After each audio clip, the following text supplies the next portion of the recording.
We are away. But we will be away shortly. Right.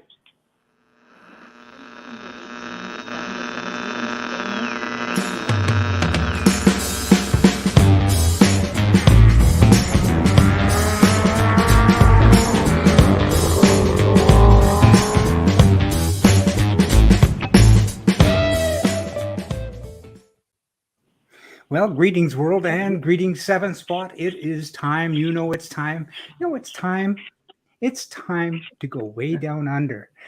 We're going almost a full day ahead chronologically, less 5 hours from us in Vancouver, and we're going to speak to some friends in New Zealand. So I'm going to bring in Bruce. Let's see if I can do this properly. There's Bruce. Put in Bruce. So we've got Bruce Wilson, and we've got some more buddies here. We've got, excuse me, I'm going to put this properly.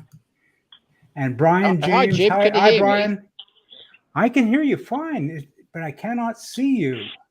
Where? Oh, there we are. I'm also going to bring in. We're going to bring in John Minion from the UK. So I'm going to put us. We've got a whole party. Hey, buddy. I get confused whether to say. What time is it for you guys over there? It's 11 o'clock for me in the UK. 10 o'clock in the morning. And 3 p.m. in the afternoon here in Vancouver. We've got every time zone covered, I think. So Bruce is doing. We were just having a pre-show chat, and Bruce is doing a thing that I have never done. He's drinking a beverage, coffee, I think, in his 7. Never managed to do that. I've drunk quite a few things in a 7 in my life, so it's not hard.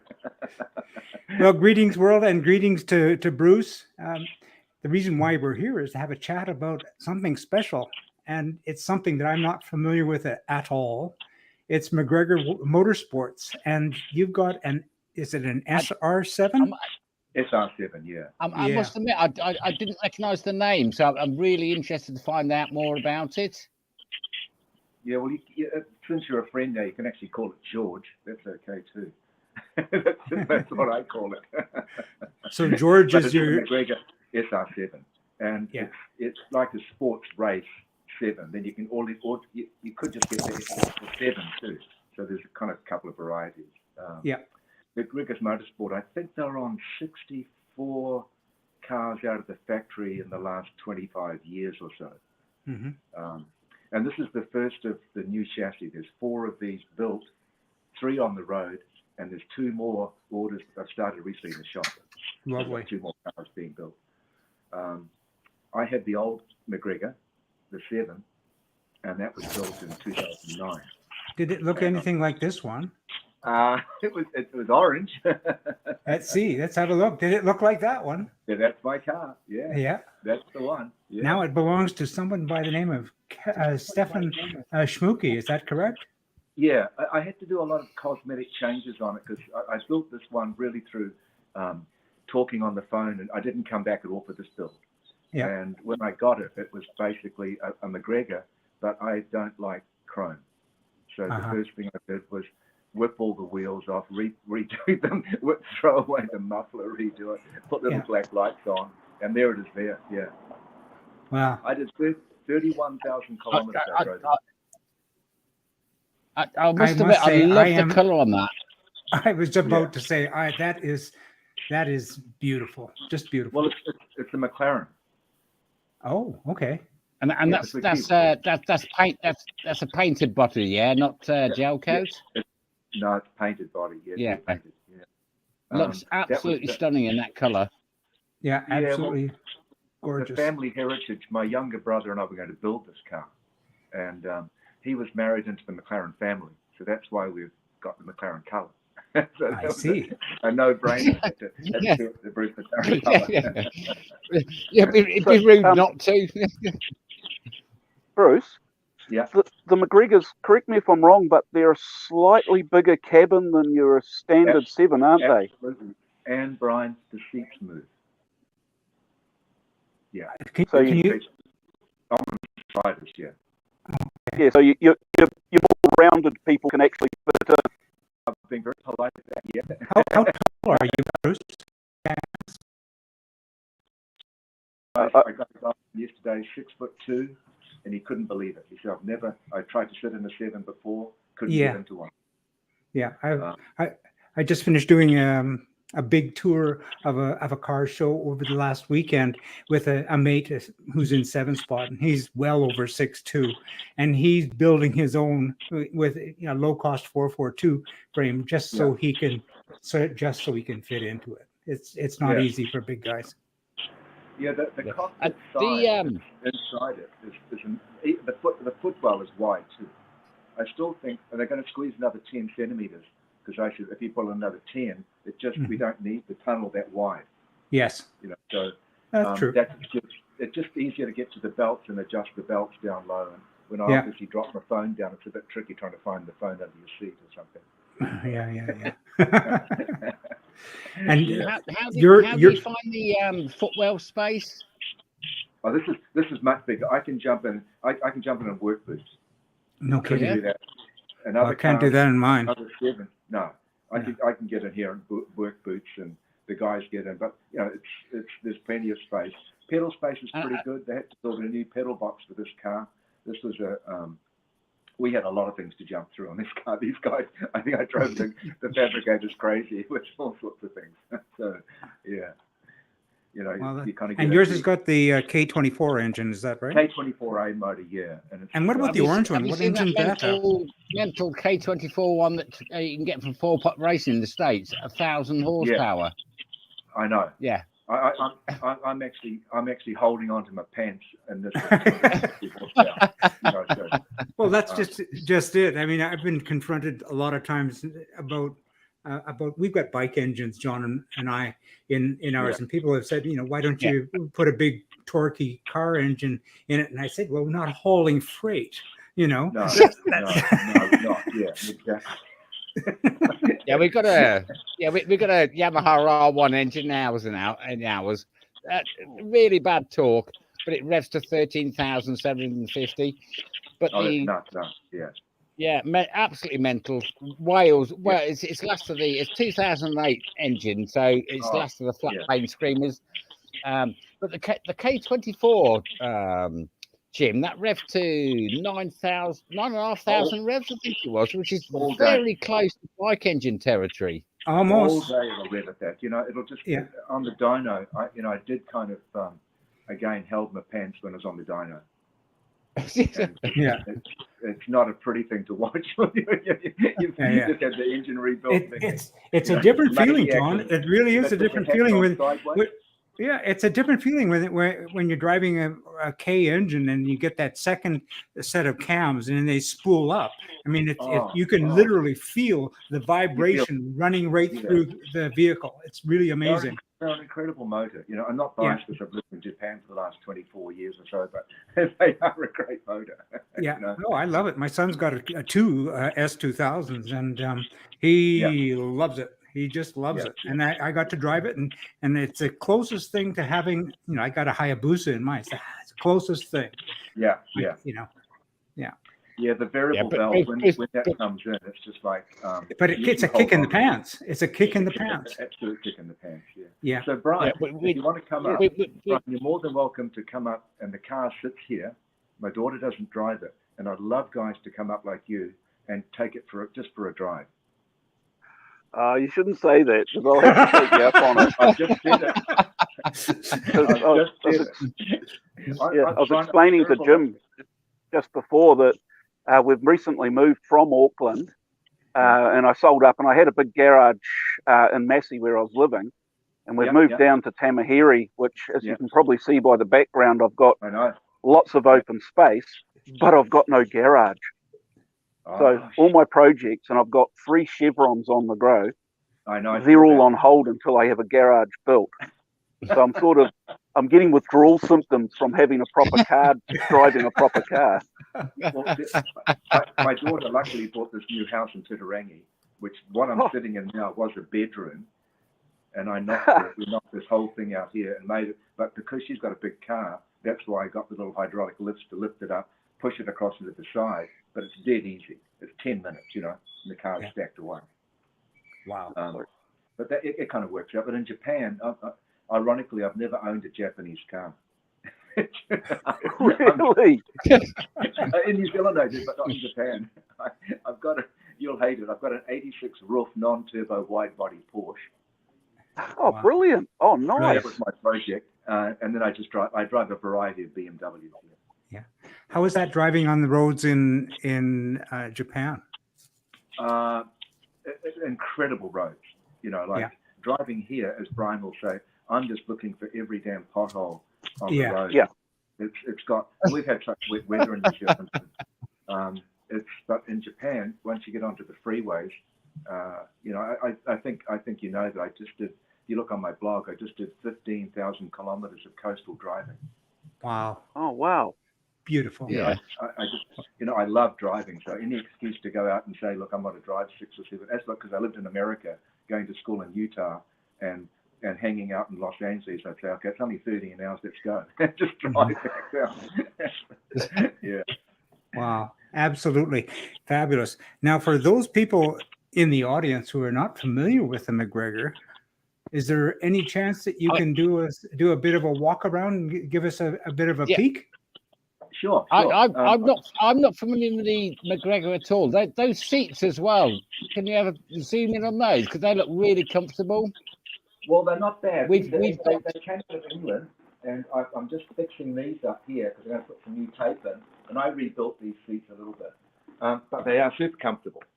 Super good. Yeah, they look good. So I'm just going to pick this up by the tripod and just take a little walk around. And our seats are just the fiberglass shell ones with the fiberglass shell and redone. Yeah. So it's pretty cool.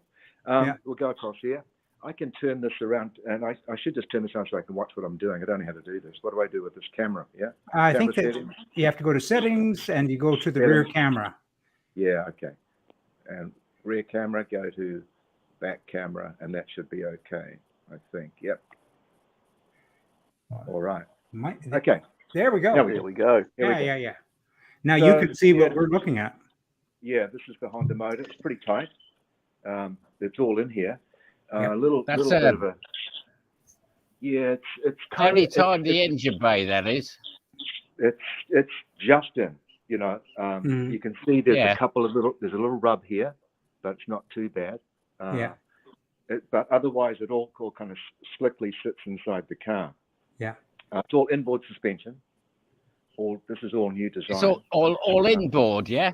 Inboard here on the front, yeah. So it's kind of that helps with obviously the unsprung weight. I mean, this thing just handles like it's crazy. You think it's going to let go, and it just keeps going. Wow. I went all overboard. Anything that I could find to dip and hydro, I just hydroed these. And Brian will know this battery. Yeah, that's what I was about to ask. What is that battery? What battery is that? That looks quite big. And say that again, Brian. It's the Optima. Optima. It's a Milwaukee battery. Yeah. And as Brian knows, they're supposed to give you a 3-year guarantee. Okay? Yes. I go back to Japan for 9 months, and my daughter didn't start the car. And when I got back, the battery was flat. Tried to recharge it, wouldn't recharge. Took it to a mate, and he says the battery was dead. So I called them about the warranty. Said, "Oh no, you haven't driven the car for 9 months." I said, "I'm in Japan. What would I put this in my carry luggage and take it with me?" And they wouldn't budge. Mm-hmm. Yeah, and they're an expensive battery here. I think they're like $700, but I got a trade for $450. So I kind of. Do you know what weight? Do you know what weight that battery is? It's bloody heavy. It's a monster. But they're a gel filled battery, so they can be positioned in any plane. Any plane, yeah. Any plane. Yeah, no, that's interesting. I used to have a motorbike battery down in here, but that lasted. I only asked because we were just running a standard car engine battery on ours, and we swapped it to a red top Varley, which is a gel type one. Again, you can mount it anyway. The red top Varley, we're on a red top Varley 15, which weighs 5.5 kilos. We saved 14 kilos just by swapping the battery out. Oh, this is like going to the gym for a workout when you lift that up. Wow. Yeah. And then, yeah. And then over here is my kit. This is the tonneau. I went a bit overboard on the cloth. This is all from same as BMW and Porsche. So I had to get that imported. Same as the doors. It's all that. It's all. Oh, you got the door screens as well, yeah. Yeah, I made all these up. Put these in. We just fabricated those up, so we've got a nice arm place in the back, so you don't get your arm all jammed in, and that works out pretty well. Gives extra room.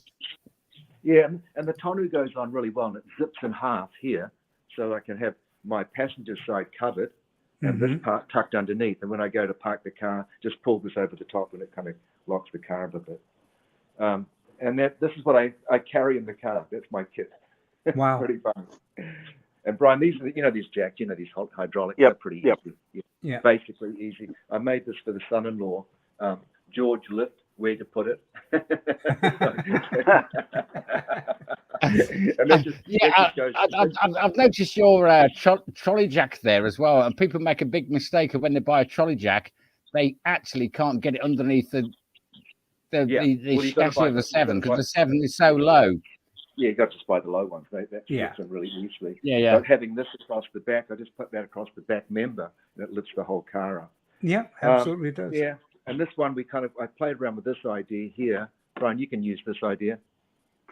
I've tried them, but I end up using Hooklands.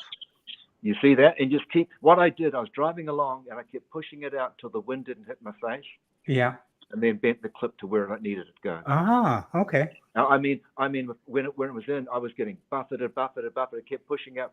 That's it. And just went and bent it to that shape. And then you've got to kind of, because these hooks go through, they do this, and you'll see on the door, they pop the door in too. Nice. So that's a really got you. Yeah, got you. You just pull this out, and this all comes off. Pop this one off. Put the bolt back in. Push it in. These are separate, so it's kind of nice. Yeah. But as you can see, there's heaps of bloody room in this thing. Look at There is. Like I put a suitcase in here. Oh. Yeah, little suitcase. Over the back, the boys have seen this. I won a bet on this. Normally the tank is down the bottom, in the cars, right along the bottom. And I said, that's ridiculous. And I was having a coffee, so I sketched this up. Grabbed some cardboard and made it and took it to the factory, and they laughed at me, and it just went pop straight in. And I said, well, now all the weight is central. Yeah. And I said, and they said, well, it won't get the same amount of gas, but I got it by 1.2 liters over them. So now this is going to be, this is just an option to put things together. Wow, very nice. This here was. I also noticed your carbon dash. Is that a carbon dash you've got on there? It shows you what instruments you're running. Oh, I'm running. Well, of course, I have to run stack. I'm a stack. I love the stack gauges. The whole set is really nice. I mocked that up a couple of times, and because I do a lot of art and design work, so I mocked it all up in Photoshop. Did about 5 varieties of which way I wanted to do it, but that seemed to sit out what I wanted, and just keep it simple. I hate to have a clock or anything in the car. I can't stand it. And these worked out. These seats are mounted in. I put them in and out like a crazy guy.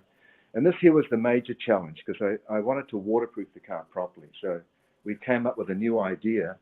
In here, this is a beam that goes inside here and Velcro. So that's the rod, and these here on the inside, pop into this here, a plug, and they go across. Very nice. Yeah. See, and that's in 2 pieces. So if you're really smart, and everything I have. I use Velcro ties to tie everything back. I use a lot of Velcro myself. Yeah, and then on the back window, you can open it and roll this up. Yep. So that means the whole back of the car can be opened up. That's good idea. Very good idea. Is that a great idea? Yeah. Just put the zips in. And that's also a very tiny. You showed it there. Very tiny back end on your car there. What lights you running there? Oh, I got those just off. What's the build guys in England. I got a lot of the stuff I got from England. And they I looked through the web and just whatever I could get. I like these ones because I went clear rather than ordinary. We've gone clear Defenders on the back of ours. They're kind of like the round ones, but I do like the clear lens look. Yeah, And this is for track days. That's the two pieces that go over the hoops. And this just pops on top. That's easy piece. And then George's bag, and I carry another cover. If I'm going away for the weekend, I just can cover it up. Yeah. And this is the infamous bonnet, you know. Well, I was waiting for you to get to there because you've got something that you showed me the other day, and I love it. I absolutely love it. It's kind of a bit of a mission, but if you bear with me, I can actually show you how it works. Yeah. Okay. And basically, you go to Brian will love this. Go to the warehouse, mate. $10, and you get these blankets, which are polar fleece. Yep. And that's basically what I use to put the car away. Brilliant. So once I got this done, again, the old Velcro on this side, put it out, dead flat, and lie the bonnet down. Yeah.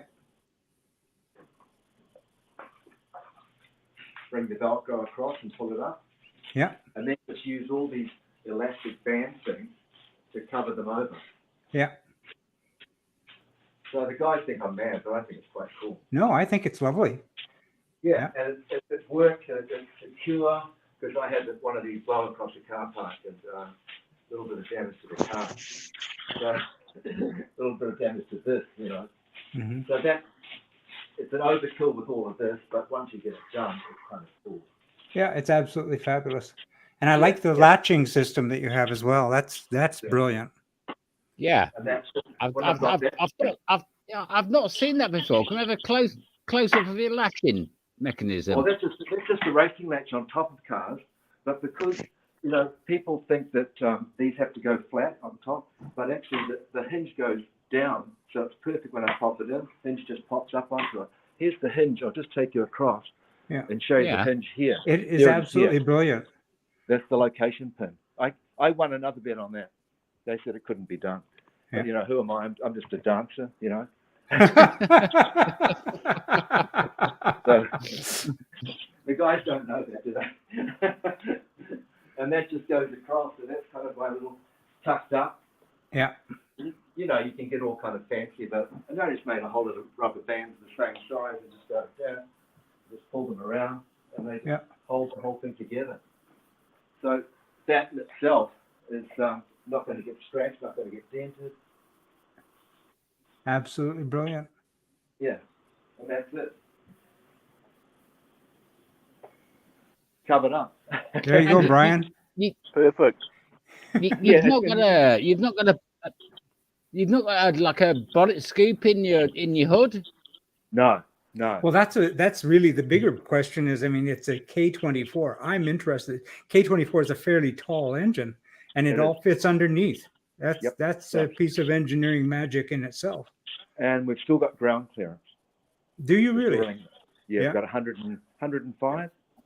Wow. So with 100's legal limit in New Zealand. Yeah. So that I think MK sports cars, you're looking about 70, something like that. But that's brilliant. No, you'd be pulling half the roads in New Zealand apart if you did that.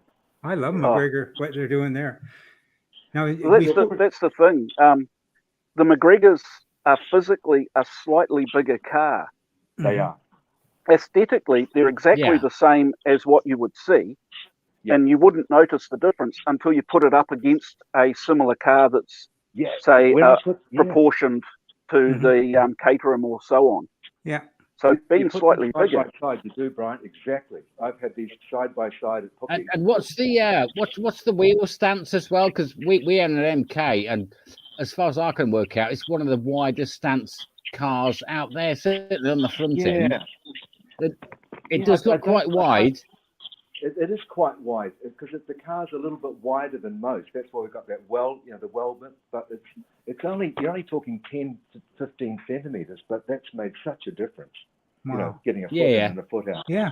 And this is all kind of nice because it's kind of simple. You know, it knocks together. Yeah.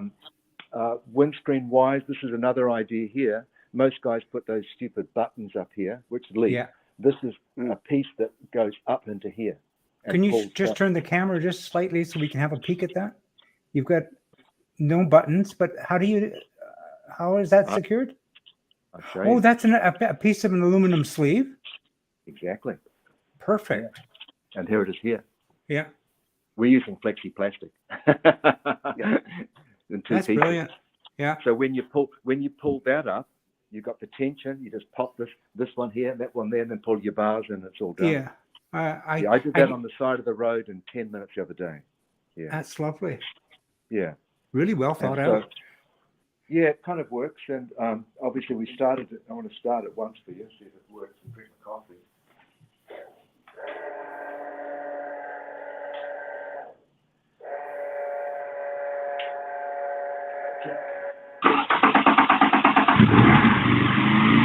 On the startup, was that your fuel pump?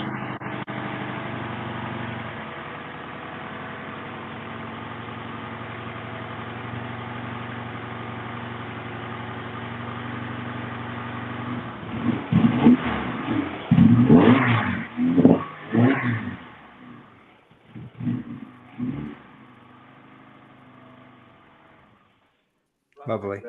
Can you talk us through your headers into your 4 into 2 into 1? They are seriously looking headers. They are serious sizes. Yep, serious sizes. And Mike, the fabricator, made these. We did have a bit of an issue when we cut the hole out here, which goes along like this. And I hope there's people that are not going to get offended, but it does look like when the piece fell out, looked like a penis with 2 balls hanging off the bottom. Oh my. And YouTube's going to take our video down. Yeah, and they put it on. No, they put what it on again? the wall for a long time. Yeah, so that was sitting up on the wall, reminding us what we're taking out of there. But we thought that we could never get it out in one go. Yeah. But we've actually had these out off and on, because it just comes out apart here. Oh, I see. But it's a bit of a mission with 2. You know, you just have to put your tongue left or right, and And is that a 4 into 1? 4 into 1, yeah. Yeah. Yeah, 4 into 1. What transmission is it running in, and the differential, Bruce? Running at Subaru. Subaru just. For those in the North America, that's a Subaru. Yeah. For those people from Japan, it's Subaru. Subaru. And obviously we're going Honda, Toyota, Subaru. Jim, you are fluent in Japanese, mate. Nice one. No, I am not. But I bet you Bruce is. I can get into real trouble, but it's okay. So it's kind of cool. But otherwise, I don't know what I would, because when I sold Orange to build this, they interviewed me in Classic Car, and they said, "Would you build another one?" And I'm going, "Well, I am," Yeah. And so that was kind of basically what was happening here, and kind of no regrets. It's been a bloody good process. Yeah. You've got to put your checkbook away and hide it and forget about credit cards, because Especially from the missus. Swallow money in this, Yeah. So, but as I said, if you can't afford to do it, don't do it. Yeah. It's a pretty simple thing. A kit car is never ever back around finished. if you want to see anything else, and anyone else is coming in. Look at that! You can slip in and out of that so easily. That's something. the bigger tub. It allows you to do that. Yeah. I mean, I can slide in and out reasonably well on mine, but not like that. Not like that. Yeah, I have to. I have to climb into mine. I have to step into the driver's seat. Yeah. Get myself snuggled down before I even think about sitting down. Yeah, I just lost you guys for a second. I'm just coming back. No worries. I was scrambling at the controls. Yeah, it's okay. Unfortunately, they got to look at my face. Oh no, not at all. Not at all. Yeah, that's not a good thing. Yeah, so I'm scarred for life. It's really good just to chat with you guys, and hang out in the car for a while and sit and drink coffee and just enjoy sharing 7 stories. Yeah, absolutely. It doesn't change. It's I think the history of it is that one I always wanted a 7. Yeah. 1972, I drove my first. Uh-huh. I couldn't afford it, so I had to, slum down and get an Austin Healey. And but it's just, it's just an addiction, isn't it? Really, Yeah. It's a different sort of thing. I mean, when you spend $100,000 and you've got to put a little clip on here to hold your door shut. And there's no heater, no radio, no nothing. People kind of shake their head, don't they? And if you've been go ahead, John. I think once you get into a 7, you can appreciate the sheer performance. I mean, ours will take on cars. If you want to beat our performance, you've got to spend serious money or spend like 200 grand on a Lamborghini, something like that. And for a fraction of the price, and for more fun, we can just go out and have fun. Look, there's no doubt you can buy, and I think Brian will say, you can buy a 7 here in the low 20s, $1,000. That'll give you all the fun you need. Yeah. You don't need to be like me and go and drop $100,000. I was just going to say, I pick my ones up for under 10,000 usually. Yeah, and then what you do to them, I mean, you're keeping Chevron alive, Brian. I congratulate you. Yeah, that's amazing. Yeah. I think that's awesome to do that. It's just, and it's the thing is, it's both ends of the spectrum. Like I can look at McGregor's and so on, Fraser's, and I absolutely love them. I love them for their engineering. And then I look at, say, Chevrons, and I know that for Joe Average in the street who's paying rent, mortgage, whatever, who would really desperately love to try them out, it's an option to get them into it. And later on, once they've settled up, they can get into something that, say, maybe more engineering proficient, more of a track day focused car. But they'll never forget. If that's what you want to do, if that's where life leads you, and if that's what you have on your plan, absolutely. Everybody's story is different. I know that in my case, I always wanted a 7 from when I was in university, and then came a family, and the whole idea of sports cars and all the rest of that just kind of was set on the back burner. But when I had the opportunity to build one with my then adolescent kids, I was all over it. But do I have the intention to upgrade? And Jim, I don't really think so. For me, that's not going to be an option. I mean, it scares the hell out of me as it is. I've got the Hayabusa. I can get from 0 to 100 kilometers in 3.5 seconds. I mean, how much faster do I really need to go? Yeah. And Jim, I'll just pick up on the fact about it got when we got our car, it got my boys, my 2 young boys, they were 12 and 13 at the time. It really got them into mechanicals and understanding cars and doing spanner work. So then my chief mechanics. They are so into it. Yeah. And that's the best thing about it. The family is involved. Yeah. Yes. And I think I was talking yesterday when we were chatting. The guys at McGregor, the other guys don't know, but I have 2 degrees in contemporary modern dance, and I've also worked, 8 years in corporate Tokyo, so I'm kind of all over the planet. But when I was doing this car 2 years ago, just before COVID, my partner Taz was down, and I had a dance concert I was going to do, going back to Japan. It's going to be my last concert, called Beyond 60, because I just turned 70. So Taz is rehearsing on the side there with the piece, and I had to jump out, show her the next piece of the dance, then come back and work on the car. The guys still remember it. Don't tell anyone we had some guy dancing in his overalls in the workshop. So when you do that, Taz had never seen all of this stuff, because she said, he's taken that piece of metal and he's made something. And that's the part that she said, he bent that whole thing and made something for the car. I said, yeah. I said, that's the whole car. Oh, so you've made everything that these guys have made. And people don't see that. That's why I did the videos all the time. Yeah. I don't think there's been a build that's been videoed as much as that. It was an epic journey. I drove them nuts. So. Absolutely fabulous. Absolutely fabulous. It's interesting. I mean, these little cars help us tell our stories, and everybody has such a diverse background. I mean, I also studied fine arts, Bruce. So yeah, we got that background. Yeah, because I surprised myself that I could actually build a car. I had absolutely zero mechanical background. But it's interesting because I've always enjoyed sculpture. I enjoyed working with my hands and doing sculpture more than I working with, for instance, acrylics or any of the other media, because it was tactile. It was tactile, and I really enjoyed getting my hands into it.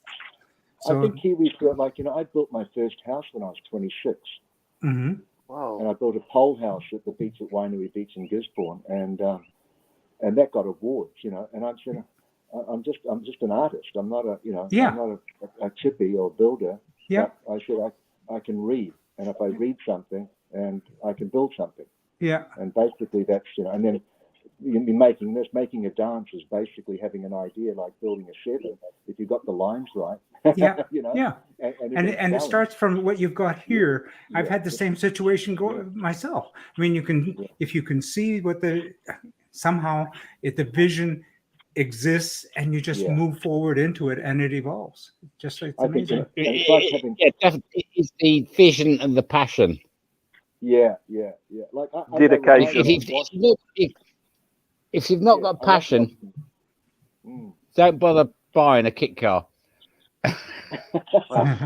You see it all the time. You see hot rods, kit cars, 90% complete. Oh my! Yes. Yeah. No, we and they sell for nothing, like the money they put into them. Yeah, it's sad, really. I mean, I call it the when people start their projects with such ambition and they get to that particular point where their feet are stuck in the mire of the middle of the build, and they just give them up. I say the cars go to the island of lost toys, and it's so sad.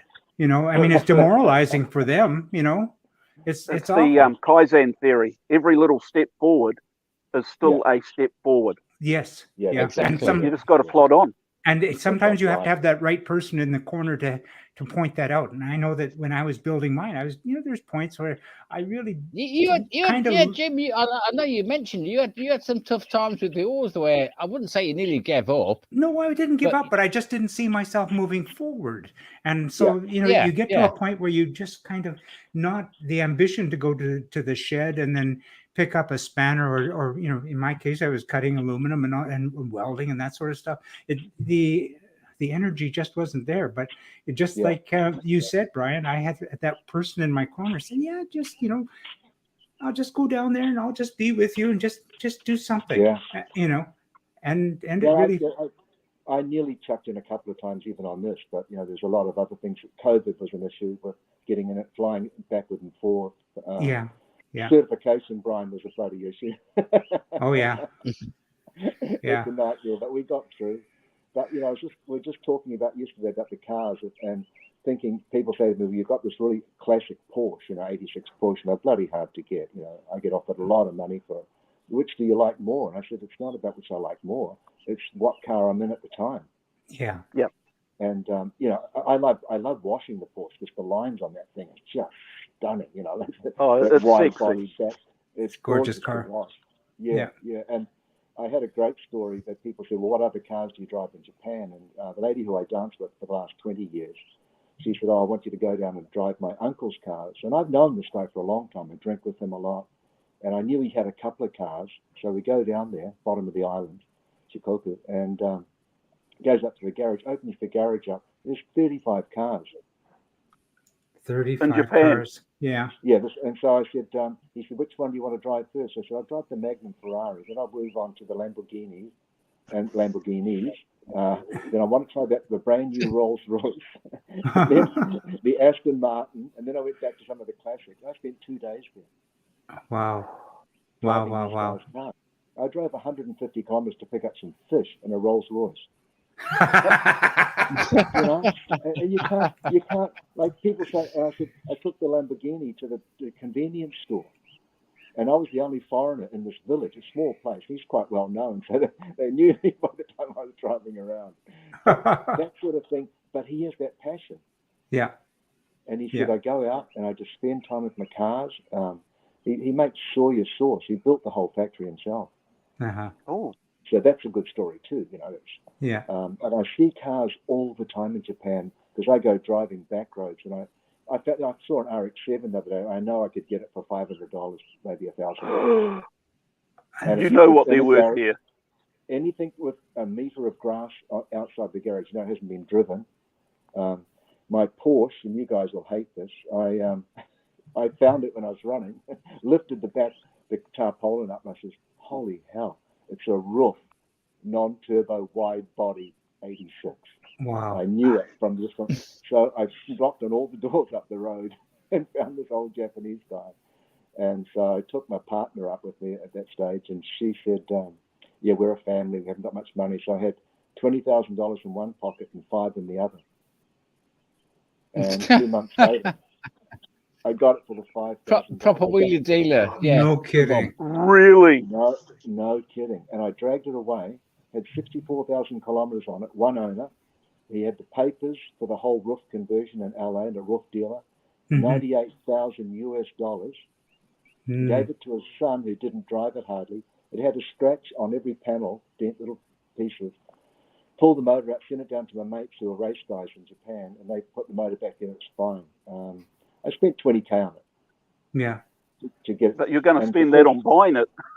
I know. I was going to buy it, and because I know the guys Pelican Porsche really well in LA, because I lived in Laguna Beach for so long, and I'd be always up at the Porsche place checking these guys out. So I bought all my parts from him. You know, I brought back a gas tank because I'm flying business class. So I just put the gas tank and bring a gas tank back for a Porsche. So, but that experience building that with Japanese guys and a Japanese garage was just incredible. Wow. You know, having a foreigner in there saying, "Let's rebuild this car." Yeah, so it's quite a classic. I'll get some clips from you next time I'm in Japan. Give you some video clips. But if you look on my kit car videos, you'll see the Porsche there.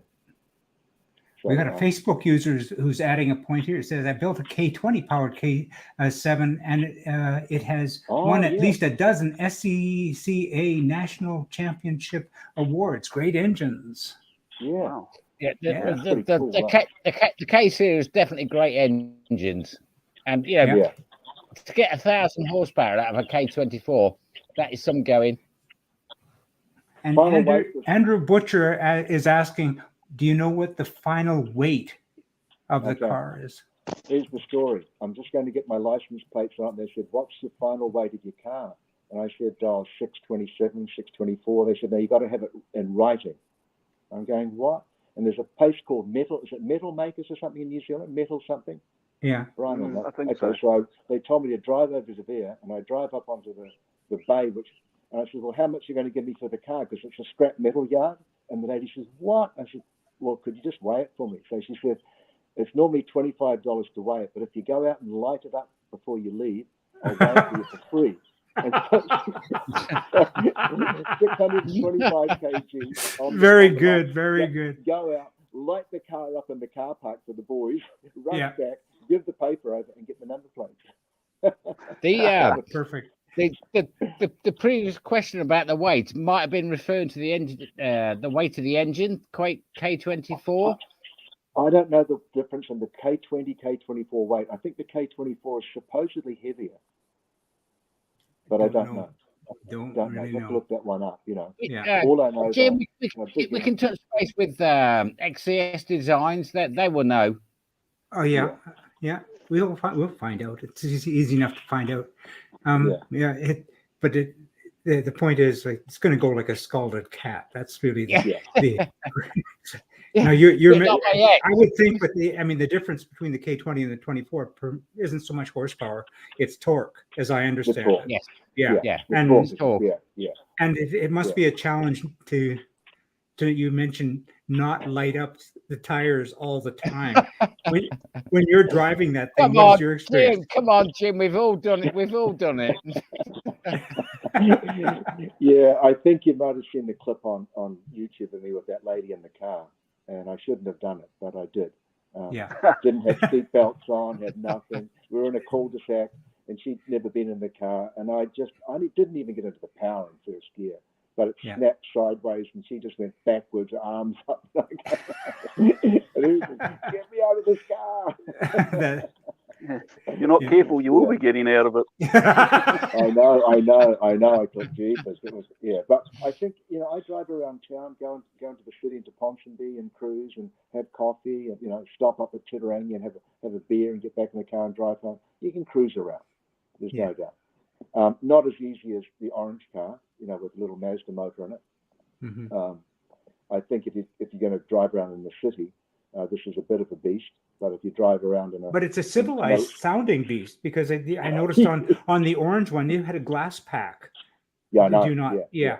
That must have been making a few people's ears bleed. I would think that made a noise. Because what happened, the other muffler, I hated the look of it because it was chrome and it had a big guard on it, so I knew my mate would do me the muffler, so I went in there, we just knocked the muffler off and put it on. And it looked better. I'm not, you can see by what I'm wearing black. And so the car has to be kind of all coloured in. But it's we're all wearing kiwi black today. It was the appropriate thing. I know. Yeah, actually, yeah. So I'm just redesigning. Any colour you like, as long as it's black. Yeah. Any black colour is good. Our car is black as well, by the way. Oh, and ours too. But I know that I'm coming back in September, Brian. I'm flying back in maybe the last week of August, and I'll pop down to Hamilton and see you. And if you want to pop up here when I'm here, I can show you how to jack it up and take the car out, because I need someone who can come up and drive it every so often. Just keep it in running condition. Yeah, just go along the scenic drive and back, and park it back in, and that's a good what a shame! I'd have to do that. I'm actually a Henderson boy, Oratia Primary School, Henderson High School, North Piha Surf Club, So, and I know that Jim knows I've still got my beach house at Wainui Beach in Gisborne. That I've just been down there for 2 weeks. I spent a month there last year just by myself. And people love the car down there, because when I go into the home centre, they say, "Is it 6 bags of cement and 30 meters of lineal wood?" Okay, yeah, sure. Put the 6 bags of cement in. They just laugh. No one goes. Everywhere you go, people love your cars. It's an amazing, the cars themselves just open up and lend themselves to people walking up and talking to you. And that's great. I'm just going to add this to the stream one more time, because there's one photo in here. That one. Yeah. Look at that kid. I know. He's at Le Mans, Yeah. That is just amazing. I had a young kid yesterday, maybe 15-year-old, lives just across from the corner, and he saw the car, and he came up and, "Can I sit in it?" I said, "Yeah, jump in it, put him in it." And he's sitting there. But I said, "You haven't felt the car yet." So I put the belts on it and pulled him in real tight. And he said, "Oh, whoa. Yeah. This is scary." Yeah. Just scary and nice. All of a sudden, as soon as the belts were on, it was like, "Whoa, this is for real." Yeah. It's the real deal.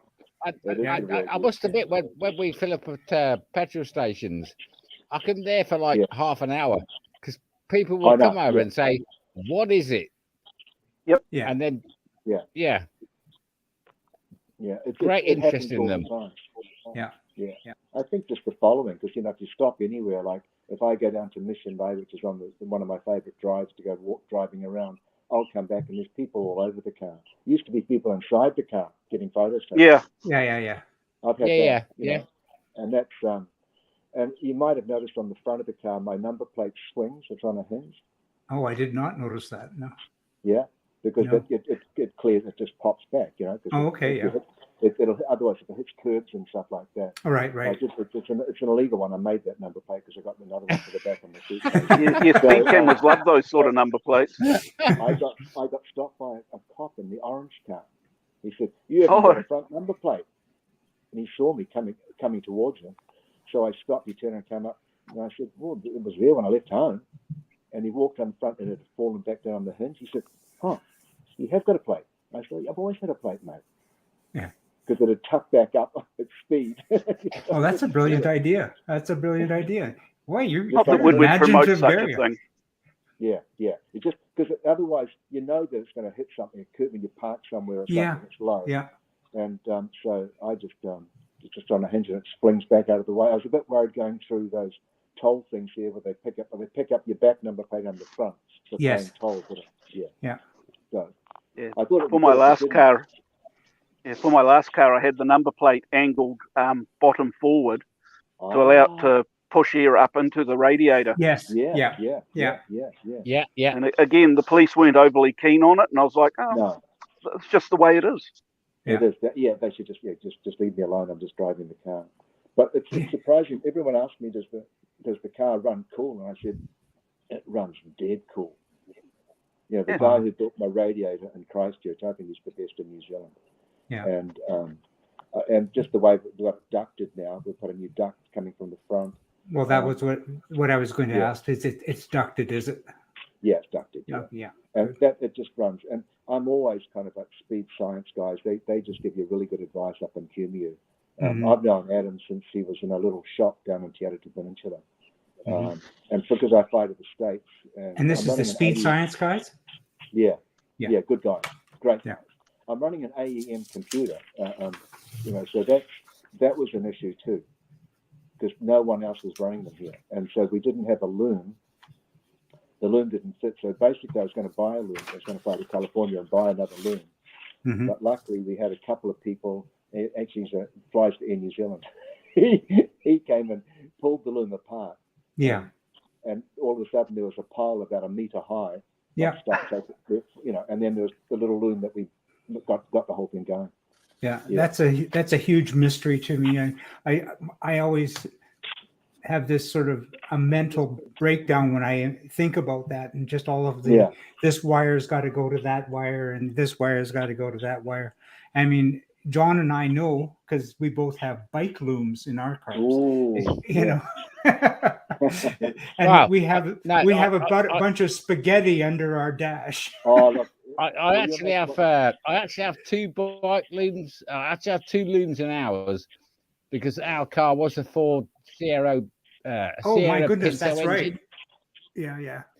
Wow. And then we swapped it to a Yamaha R1 bike engine. So the Sierra Pinto engine wiring is spliced now into the bike engine, and it's cool. interesting.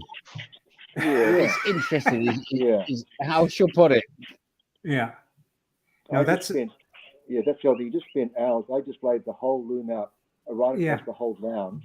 Yeah. And labeled everything one by one, tested every line. I think I could take it on now because having now done these live streams with enough people who have done it, I know it's a matter of cataloging and just testing. So there you go. Methodically going through point 1, 2, 3, and away you go. Right.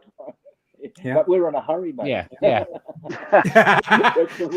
or in a blind. In my case, I was in a blind panic, thinking that the whole thing would go up in a pile of smoke. Poof. Yeah. When you've got to that stage in your build where you're actually doing wiring, it seems like you're rushing downhill to the finish line. Yeah. But that's when specifically you have to stop and be careful about what you're doing. Catalog and identify and label. That's exactly the time to stand back and think, hang on a minute, let's do this properly. Of course, you'd have too many problems in the future if you get it wrong. Well, inevitably, most people have had their car painted by that stage. I know. Yeah. And that's when you've really got to be careful. Yeah. Yeah, I'm lucky. I had a magic painter in Christchurch. He got a bronze at Pebble Beach for his painting, which is a great car show. And that guy is just a magician when he was painting. Like, I haven't seen the guy work so quickly and work so fast. So, and he said, I just wanted to do this project because the car's so good. So he was a great guy to work on the car. Yeah. But every day you have these little things that you never write, like I'm running a Mazda 323 Binnacle on this. It's kind of old. And so the hazard switch, the gap wasn't quite right. And yesterday I'm driving and the hazard kept coming on. I had to keep turning it off manually. Yes. So then I take the whole thing apart, get in there with a file, and just slowly start filing the groove out bigger. So now I can kind of get in and without being kind of caught, it's kind of sitting in here. It goes bang, bang, bang, bang, bang, bang here. That's it, just kind of popping in there. And that puts the hazards on and hazards off. Okay. Now, the hole bigger, it's fine. And then I figured when I was turning corners, it must have been grabbing on the binnacle and just pulling that in. But you're going to have those little things all the time. It's just security-wise, I was going to go a mongoose, but I just went another one that just has a little. It's on the dash here. Just touch it, and it, brings the car back to life, and away you go. Yeah. But I don't know if I'd change anything now. Well, you're methodical. You've thought there. You clearly have thought yours out very clearly. I built mine from a kit, and so and my instruction manual was 3 pages long, and it was basically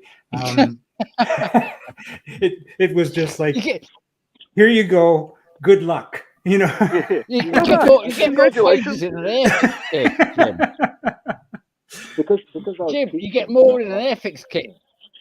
Yeah. Can you say what, John? You get more pages in an airfix kit.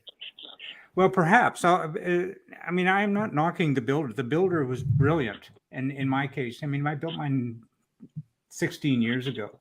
And so the technology that mine has relative to the time was quite excellent, but it was true to the low cost principles of building. So you were kind of expected to have a certain sort of a mechanical background or a certain amount of expertise or even the ability to do your own planning. And in my case, because I got these 3 pages when it basically was just how to attach the panels together, and just like, thank you. And I asked the builder, I said, could you please email me every photograph of your personal build so that I can at least get a semblance in my mind of what the process is going to look like? And so I built mine from photographs of the original owner's build. So that's how I did mine. That whole thing about, I told Jim yesterday that I don't know why I got this job. I flew into Japan and a lady said, I'm working for a company that is MRP planning, enterprise resource planning, manufacturing software. So she said, do you want to interview for the job? So they flew me down to Penang, over to Shanghai, back to Tokyo, and they gave me the job. And I kept telling them, I've got an arts degree and 2 contemporary dance degrees. Why do you want me? Yes. And they said, we want someone who's different. And we've read your resume. You've done shows, you've put things together, you've organized, you've done international tours. Yeah. So I actually learnt the software, and I ended up, after 6 years working in corporate Tokyo, I was managing the whole company there, learning how to make things. And when I did presentations to CEOs from Panasonic to whoever was coming in, Frito-Lay, I used to have some Lego cars. And I'd say, now here's the bill of material. I wrote the bill of material. Now each group will make the car. And they're sitting there making it. So what do? I hide a piece of each of their cars. Yeah. And they get to this part, and they say, "There's no part." I said, "That's what's happened on the floor. Now, where was the part? Why wasn't it there? Where's the inventory? Let's look at the inventory control." So then I did that for 6 years in Tokyo, 7 years selling, and then they told me I was flying to Vegas backward and forth every month to teach the seminars on how to basically put shit together on the right order at the right time and have enough to, because Japan had just in time. I called it just in case. Well done. And the classic example, my partner, we bought new iPhones, and she got the Japanese manual, and the bottom of the manual is huge. It's like 50 or 60 pages, and there's the English one on the bottom, 4 pages. I'm going, okay, so let's see what I can do with 4 pages. Yeah. And she said, you can do everything that I can do. So that's why Japan wrote 80 pages, and that's the whole thing in Japan.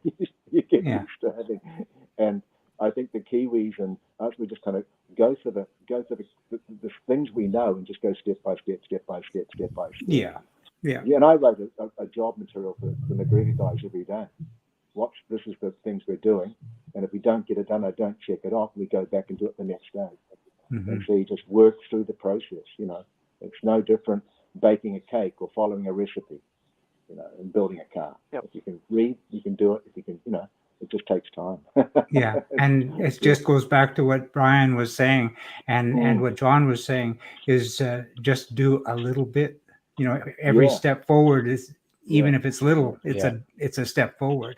Yeah, exactly. Yeah, I used to teach, do sub-assemblies. Make the sub-assemblies so they're all ready when you go to need them. Not not doing it on the fly when you're not ready. Yeah, and that's what happens, and stuff runs out. But as far as getting parts and stuff, in New Zealand, I had to import a lot of the stuff for this car. Most of the stuff I was buying from all over the place. Yeah. But it's a 7. It's an excellent 7. I just love it. What can I say? We can go on for days and days and days, but I want to say thank you, Bruce. Sunshine outside, and I'm going to go driving. Yeah, that's what I was going to say. I'm going to do I've got to mow my lawns, unfortunately. So why don't we do this, Bruce? I'm going to say thank you. I mean, we've had sort of this chat going behind the chat for months and months and months, and I've really enjoyed it. And I've really enjoyed my vicarious relationship with you. It has been good, huh? Yeah. Thank you, Bruce. Yeah, thanks so much. Pleasure. Yeah, it's been great. Yeah. And Brian, I'm really pleased. And thank you, Brian, as well. And I'm serious about the drive because the other day when I was at the electricians, the guys did some work on my car, and the owner of the company said, can you back it out? I said, I'm not backing my own car. I'm paying for you guys to do this. And he said, I said, get in it and back the bloody thing out. And he says he's back, and I said, now take it around the block for a drive. And off he went. Poor Bruce, he's going to come back and he's going to wonder why his tires are bald. Yeah. That's the thing. So once I get my shed built down here, it's going to be fully set out, hoists, tooling, everything.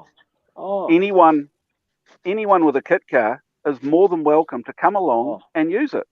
I'll be down. And the roads around Tamaheri are absolutely perfect for it. Good.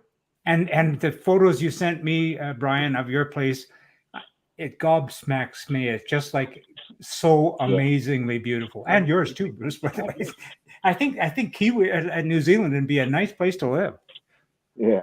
Well, Brian, the price of properties in Titirangi. Oh yeah. This is like $2 million or something. It's ridiculous, Yeah, we paid 1.5 for ours. Yeah, 1.5 is a good price. I got offered 1.5 for my beach house the other day, but I said, what would I do with 1.5 million? I don't need it. I feel like I'm a drug dealer or something, that give you all this cash. And I said, I have to build another car. Yes. Oh, what a shame. Yeah, I know. Yeah. So they're like Pringles. Once you start, you just can't stop. There you go. There you go. Yeah. Well, listen, guys, it's been an absolute pleasure to share this with you. And I love it. I think like minds think alike. And it's bloody good to have good guys like you to talk to. Yeah. Thank you so much, Bruce. And I'm just going to say this for everybody else. Tune in next time, same station, because we'll be seeing you. All right, guys. Cheers for now. Cheers, guys. All right. Bye. Thanks, Bruce. Thanks, Bruce and Brian, mate. It's been an absolute pleasure. Be seeing you. Okay, Joel. Thank you very much. All right. Okay, guys. Take care. Cheers for now. Thank you. All right. Bye now. Thanks.